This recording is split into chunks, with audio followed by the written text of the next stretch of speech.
नमस्कार बंधुरा आपनारा देखছেন मानसी दास रॉय यूट्यूब चैनल। आशा करছি আপনারা সকলেই ভালো আছেন।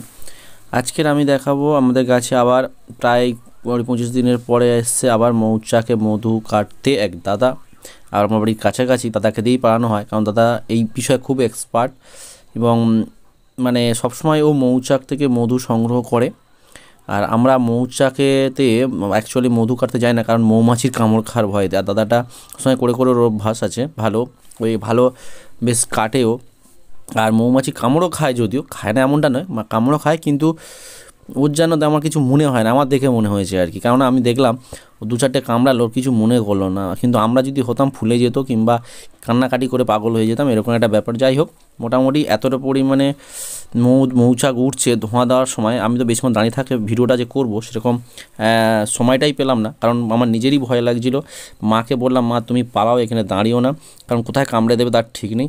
আমি আর মা ওই তৎক্ষণাৎ খানিকটা ভিডিও করেই তৎক্ষণাৎ চলে এলাম ব্যাকে বাড়ির দিকে। আর তারপরেই মিনিমাম ৪-৫ মিনিট পরে দাদাটা চলে এলো। আর আমি ওখানে দাঁড়িয়ে ভিডিও করতে পারিনি, কারণ মৌচাকটা খুব পরিমাণে মানে মৌমাছিগুলো উঠছিল মৌচাক থেকে। আর দাদা চলে এলো। তো যেহেতু আমাদের এই মৌচাকের চাকটা খুব একটা বড় নয়, ছোট মৌচাক, তাই মধুটাও খুব একটা বেশি হয়নি। আর এই দাদার পোশাকটা দেখালাম যে কী পরে ও গাছে উঠেছিল, কিভাবে থাকে। ও মোটামুটি উপরে নেট জাল থাকে হেলমেট টাইপের, আর প্যান্ট জামা পরেই ওঠে এরকমই। আর আমাদের এই যে মধুর যে চাকটা খুবই ছোট। আগেরবারে হয়েছিল ৭০০ গ্রাম মতো মধু, এবারেও সেমই হবে, কারণ খুব বেশি হয়নি।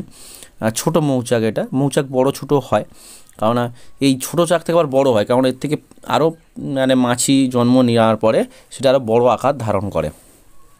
যাই হোক, মোটামুটি দাদা কেটেছিল, আর বালতির মধ্যে কিছু মধু ছিল, দাদা মধুটা গড়িয়ে নিচ্ছিল। তার মধ্যে একটু পোকা ছিল, মৌমাছি পোকা আর কি। আর তার সাথে ছিল কিছুটা, যেহেতু আমাদের একটা বেল গাছে হয়েছিল, বেল গাছের পাতা, এবং যেহেতু খড়ের একটা ধোঁয়া করবে বলে একটা খড়ের একটা লম্বা বানিয়েছিল, তার ছাইও কিছুটা পড়েছিল। দাদা সেগুলো ধীরে ধীরে রেখে ওই ছুরিটা দিয়ে মধুটা সংগ্রহ করে নিয়ে অন্য বাড়িতে রাখলো। তা আর একটা মৌচাক ওই দাদাটার পায়ে বসে শুধু কামড়াচ্ছে বসে বসে। তা আমি সঙ্গে সঙ্গে দাঁড়িয়ে ভিডিওটা করি, দাদা কিছু মনেই করছে না যে তার কামড়াচ্ছে, এমন একটা ব্যাপার। যাই হোক, তা আমি দেখছিলাম মৌমাছিটার কীর্তিটা, খানিকটা ভিডিও শ্যুট করলাম। এই মৌমাছিটা কি করছে, কামড়াচ্ছে, তবু কিছু বলে না। যাই হোক, অলরেডি পরিষ্কার পরিচ্ছন্ন করা হয়ে গেছে। যেটা মধু আর যেটা আছে যে চাকটা, সেটা সাইড থেকে কাটা হয়। মৌচাকটা পুরোটা কাটা হয় না, কারণ যেটা শুধু মধু হয় সেইটুকুনি কেটে নেওয়া হয়, বাকিটা থেকে যায়, কারণ আবার সেখান থেকে আবার পরের বারও কাটা যাবে। কেননা দেখবেন আমার আগের কয়েকটা ভিডিও আগে ঠিক সেম মধু সংগ্রহ করা হয়েছে, একটা ভিডিও করেছিলাম, আবার এটাও করলাম, অর্থাৎ কিছুদিন পরে আবার মধু হয়। একটা চাক থেকে অনেক মধু সংগ্রহ করা যায় যদি সেই মৌচাকে মানে মৌমাছিগুলো থেকে থাকে। তা দেখলাম আছে, এখনও আছে। এটাও করার পরে আবার দেখলাম সেই মৌমাছিগুলো আবার এসে চাকে বসে গেছে। আর এই ঠান্ডার সময় যদি মৌচাক বেশিক্ষণ থাকে না আমাদের দিকটা, ঠান্ডা বেশি পড়লে ওরা চলে যায়, আবার আগামী বছরের দিকে আসে, মানে বছরে ওরা চলে আসে ঠিক টাইমে। যাই হোক, মোটামুটি আপাতত দেখছি আছে, যাই না কদিন থাকবে, চলে যাবে কিনা, ঠান্ডা পড়ছে খুব। তো তা মোটামুটি মধুটা এত সুন্দর সেন্ট বার হচ্ছে কী বলবো। আর এটা আমাদের যেহেতু ঘরোয়া গাছে হয়েছিল, আর এটা ধান চাষের টাইমটা হলে এই মধুটা আরও বেশি পরিমাণ হতো। এখন যেহেতু গাছে ফুল কম, যে কোনো গাছের ফুলটা এখন কম, যেহেতু এখন শীতকাল। আর এটা যদি শীতকালের আগের মুহূর্ত, অর্থাৎ যে টাইমটা ধানে ফুল এসেছিলো ওই টাইমটা যদি হতো, প্রচণ্ড পরিমাণে মধুর মানে সেন্টটাও ভালো হতো এবং পরিমাণটাও বেশি হতো। যাই হোক, আপাতত অল্প হলেও মধুটা দেখতে যেমন ভালো লাগছিলো, আর আমার খেতে তো কি বলবো, মানে ভাষা নেই, এত সুন্দর আমার খেতে লাগে। আর কি সুন্দর করে নিংড়াচ্ছে দেখুন, রস ঝোলা কেটে পড়ছে। যাই হোক, মোটামুটি আমার তো দেখেই লোভ লাগছিলো খাওয়ার জন্য। তা আমাকেও লাস্টে গামলি করে দিয়েছিল। আমি যদিও মানে মধু বেশি খাওয়া যায় না, গাছ ইচির জ্বালা করে, তা আমি মোটামুটি খেয়েছি অনেকটাই। আর আমি এগুলো রুটি বা পিঠে পাটা দিয়ে বেশ মধুটা বিশেষ করে খাই, এটা বিশেষ করে রুটি দিয়েই বেশি খাই। আর প্রতিদিন সকালে করেও আমি খাই মধু। এটা খুব স্বাস্থ্যের পক্ষেও ভালো, তবে অল্প পরিমাণে 1-2 চামচ খাওয়াটাই স্বাস্থ্যের পক্ষে ভালো, এর বেশি নয়।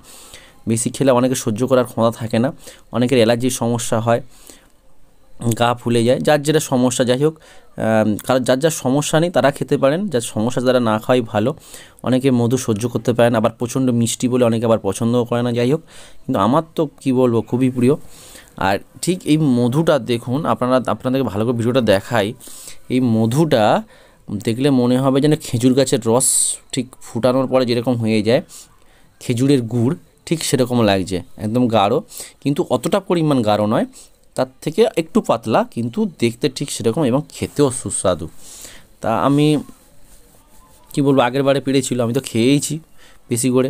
এবারেও এটা কি হয়, যেহেতু এতে বললাম যে ছাই হালকা পড়ে আর গাছের পাতা পড়ে, ওই জন্য ছেঁকে না হয়। আগের বারে আমি ভিডিওতে দেখিয়েছিলাম, একটা নীল নেট দিয়ে ছাঁকিয়েছিলাম, এবারেও সেম ছেঁকে না হয়। আর ছাঁকার পরে কত সুন্দর বাটিটা দেখতে লাগবে, কি বলবো, সেই লেভেলের দেখতে ভালো লাগা আর কি। তা আর দাদা আসার পরে খানিকক্ষণ পরে এত মৌমাছি ঘরের দিকে চলে এসেছিলো, আমরা সবাই লাস্টে বালতি রেখে দিয়ে গামছা চাপা দিয়ে সবাই ঘরে ঢুকে গেছি।